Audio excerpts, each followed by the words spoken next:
வணக்கம். இன்னைக்கு ஆச்சியோடைய சின்ன கதை கேட்கலாமா? ஒரு மரத்தடியில் முனிவர் ஒருத்தர் என்ன பண்ணாராம், ஊசி அதாவது கிழிஞ்சு போன துணியை ஊசியை வச்சு தச்சிக்கிட்டு இருந்தாராம். அவர் ரொம்ப ஒரு சிவபக்தர். எப்பயுமே அவர் என்ன செய்வார், சிவபெருமானையும் பார்வதியும் கும்பிட்டுக்கிட்டே இருப்பார். அப்படி ஒரு சிவபக்தர் அவர். அப்போ என்ன பண்ணாங்கன்னா, வானவெளியில் சிவபெருமானும் பார்வதியும் போயிட்டு இருந்தாங்களாம். திடீர்னு அவங்க கண்ணுக்கு இவர் தென்பட்டார். மரத்தடியில் ஒரு ஒளி பிழம்பாய் அமர்ந்திருக்காரு அந்த முனிவர். அவரை பார்த்ததுமே அந்த அம்மைக்கு வந்துட்டு என்ன ஆயிடுச்சு, பார்த்தீங்களா மரத்தடியில் அப்படின்னு சொல்லி ஐயன்கிட்ட கேட்குறாங்க. உடனே அவர் சொன்னார், நானும் பார்த்தனே அப்படின்னு சொல்கிறாரு பரமன். உடனே அப்புறம் பார்த்த பிறகு சும்மா எப்படி போகிறதுங்க, ஏதானும் வரம் வேணும்னா நம்ம கொடுத்துட்டு போகலாம் வாங்க அப்படின்னு சொல்லி அம்மை வந்து அப்பனை கூப்பிட்டாங்க.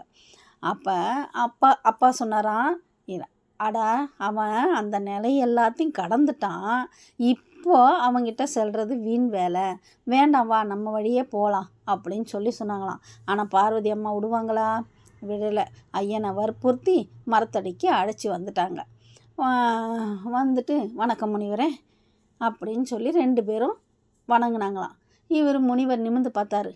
அடடா அம்மையும் அப்பனுமா, வாங்க எம்பெருமானும் பெருமாட்டியுமா வரணும் வரணும் அப்படின்னு சொல்லி வரவேற்று முனிவர் என்ன பண்ணார், தாகத்துக்கு மோர் கொடுத்து உபசரித்தாராம். அவ்வளோதான். மீண்டும் என்ன பண்ணிட்டாரு, கிழிச்சலை தைக்க தொடங்கிட்டார். கொஞ்ச நேரம் நின்று பொறுமையாக காத்து இருந்துட்டு, சரி நாங்கள் விடை பெறுறோம் அப்படின்னு சொல்லி அம்மையும் அப்பனும் சொன்னாங்களாம். மகிழ்ச்சியாக போய் வாருங்கள், வணக்கம் அப்படின்னு சொல்லிட்டு மீண்டும் அவர் கிழிச்சலை தைக்க முனைஞ்சிட்டாராம். உடனே அம்மை என்ன பண்ணாங்கன்னா, ஐயன்கிட்ட கண்ணை காமிச்சாங்களாம்.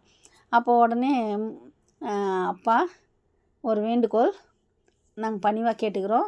நாங்கள் ஒருவருக்கு காட்சி கொடுத்து விட்டாலே வரம் கொடுக்காமல் போகிறதில்ல.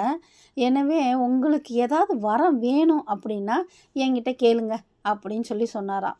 உடனே முனிவர் சிரித்தாராம். சிரிச்சுக்கிட்டே சொன்னாராம், வரம்மா உங்கள் தரிசனமே எனக்கு போதும், இதில் வரம் வேணுமா? உங்கள் வழியை நீங்கள் பார்த்துட்டு போங்க அப்படின்னு சொல்லிவிட்டு அவரோட பணியில் அவர் ரொம்ப ஆழ்ந்துட்டாராம். அப்பனும் அம்மையும் விடவே இல்லையா, இல்லை ஏதாவது வரம் கொடுக்கணும், நீங்கள் ஏதாவது கேட்டே ஆகணும், நீங்கள் சொல்லாமல் நாங்கள் இந்த இடத்த விட்டு நகர மாட்டோம் அப்படின்னு சொல்லி அம்மையும் அப்பனும் நின்ட்டாங்களாம்.